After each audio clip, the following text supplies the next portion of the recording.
ભાજપના ધારાસભ્યો, મંત્રીઓ, કોર્પોરેટરો, વોર્ડ પ્રમુખ હોય તો નથી લોન લેવી પડતી. લોન ખાલી આપણે જ લેવી પડે છે. એમને માટે તો પૈસા પૈસા જ. હું તો તમને વિનંતી કરવા આવ્યો છું કે રાજનીતિ બદલવી પડશે. રાજનીતિ નહીં બદલાય ત્યાં સુધી આપણી પરિસ્થિતિ ક્યારેય બદલાવાની નથી. ચાહે ગમે એટલી પાર્ટીઓ આવી જાય, ગમે એટલા નેતાઓ આવી જાય, રાજનીતિ બદલવા માટેની જવાબદારી આપણે બધાએ સાથે મળીને લેવાની છે. અરવિંદ કેજરીવાલ દિલ્હીમાં સારામાં સારી સરકારી શાળા બનાવી શકે તો અહીં સુરતમાં શું ખૂટે છે? 10,000 કરોડ રૂપિયાનું બજેટ છે કોર્પોરેશનનું. 4 લાખ કરોડ રૂપિયાનું બજેટ છે ગુજરાતની સરકારનું. પૈસાની તો ક્યાંય તાણ છે નહીં, ખાલી નિયત ખોટી છે ને એટલા માટે કામ નથી થતું. બાકી પૈસા તો પૂરેપૂરા છે. પૈસા ઘટતા હોય એવું કાંઈ. હમણાં બજેટ સત્ર ગયું, 1 મહિનો બજેટ ઉપર ચર્ચા હાલી, એક વિષય ઉપર ચર્ચા થઈ, એક પાવલી ઉપર વિધાનસભામાં ચર્ચા થઈ. હું આખા બજેટ સત્રમાં સૌથી વધુ જે ધારાસભ્યની હાજરી હોય એ માનની ગોપાલભાઈ ઇટાલિયા હતા. આખા સત્રમાં સૌથી વધુ હાજરી, સૌથી વધુ મુદ્દા ઉપર અવાજ મેં ઉઠાવ્યો અને મેં જોયું કે ક્યાંય પાવલી ઘટતી નથી. સરકાર પાસે એટલા પૈસા છે એની કોઈ સીમા નથી. અને આટલા બધા પૈસા હોવા છતાંય આપણા વિસ્તારની વાત કરીએ તો શાળા નહીં, સારું દવાખાનું નહીં, ચારેય બાજુ ગુંડાઓ બેફામ છે, એક પોલીસ સ્ટેશન નહીં, અને હોય તોય કઈ કામનું નહીં. જ્યાં છે ન્યાય કઈ ઉકાળ લીધું નથી. આ તો અહીં નથી એટલે આપણને એમ લાગે કઈ નથી, હોય ત્યાં વળી હું ક્રાંતિ કરી નાખી છે જ ને. વરાછામાં, સરતાણામાં, પૂર્ણામાં, ઉધનામાં, લિંબાયતમાં બધાય પોલીસ સ્ટેશનો. અહીં વેલંજામાં નથી એટલે આપણે એવું કહેવા થાય માઇક નથી. અને જ્યાં છે ત્યાં શું છે? ત્યાં હપ્તા લે છે. અહીં હપ્તો આખો દેવા જવું પડતું હોય, અહીં બનશે તો ઓલા નજીક થઈ જાય હપ્તા વાળા. તમે પરિસ્થિતિ વિચારો, તમે પરિસ્થિતિ વિચારો કે આ પરિસ્થિતિ ક્યારે બદલાશે અને કોણ બદલશે. અવડો મોટો વિસ્તાર ડેવલપ થયો. અહીંયા ગઈ ચૂંટણી પહેલા આ વિસ્તારને કોર્પોરેશનમાં સામેલ કર્યો. મને યાદ છે એ વખતે અમે સભામાં આવ્યા હતા. કઠોદરા ને એ બાજુના ગામડાઓ જે છે એનો વિરોધ હતો કે અમારે કોર્પોરેશનમાં નથી જવું. આ બાજુ સભાઓ ઘણી બધી સોસાયટીમાં થઈ હતી. આ વિસ્તાર કોર્પોરેશનમાં સામેલ કર્યો, એનો ફાયદો શું થયો આ વિસ્તારને? કોઈ 5 મુદ્દા ભાજપ વાળા ગણાવે? અહીં 5 મુદ્દા તો કોક એમ કે ભાઈ આ ગામડું હતું એમાંથી કોર્પોરેશનમાં ભળ્યા હતા, 5 મુદ્દાનો ફાયદો થયો. તમે વિચાર કરો કે અનેક સોસાયટીઓ બની, એમાં ગટર નથી. વેરો પૂરેપૂરો લઈ જવાનો, શહેરોનો વેરો, સુવિધા ગામડા જેવી. તો પછી ગામ જ રહેવા દો ને ભાઈ. હું કામ અમને શહેરનો ખાલી સિક્કો મારીને વૈયા જાવ છું?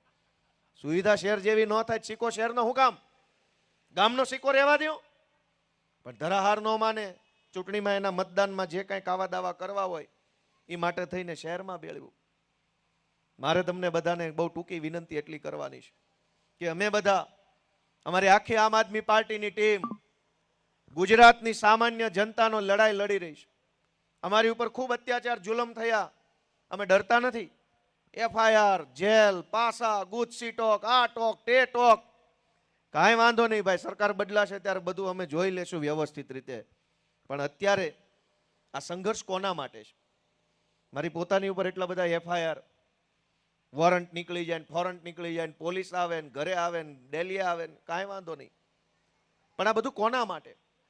ગોપાલભાઈ ઇટાલિયા માટે કે ગુજરાતની જનતા માટે? એ તમારે વિચારવાનું છે. તમારું મને એમ કે આ છોકરાઓ જે લડે છે ને ગુજરાતની જનતા માટે લડે છે, તો તમારા મનનો અવાજ સાંભળીને હાવણાનું બટન આ વખતે દબાવજો, એ વિનંતી મારે તમને કરવાની. એ લોકો બધાય આવશે. એમની 30 વર્ષથી સરકાર છે. ચૂંટણીમાં એમનું સૂત્ર જુઓ કે મારો મત વિકાસને. વિકાસ એટલે કોણ?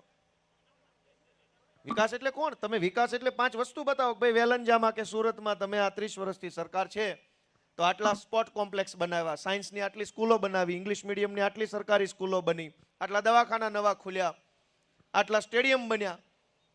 કશું 30 વર્ષમાં આ લોકોથી કાંઈ થયું નથી ને હવે ભવિષ્યમાં કાંઈ આમનાથી થાય એમ નથી, કેમ કે આ થાકી ગયા છે. અમે નવી જનરેશનના નેતાઓ છીએ દોસ્તો.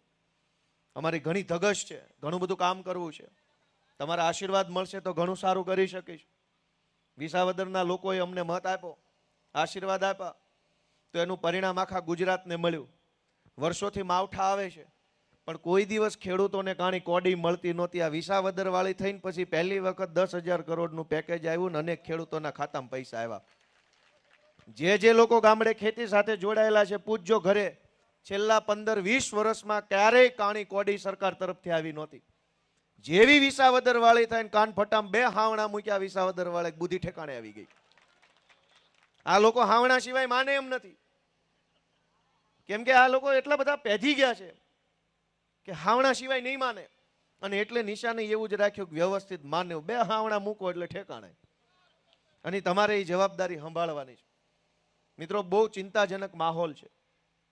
ઘણી વખત અમારો વિરોધ કરે છે લોકો, કેટલાક મિત્રો, કેટલાક વ્યક્તિઓ, કે તમે લોકો આવા છો ને તમે લોકો તેવા છો.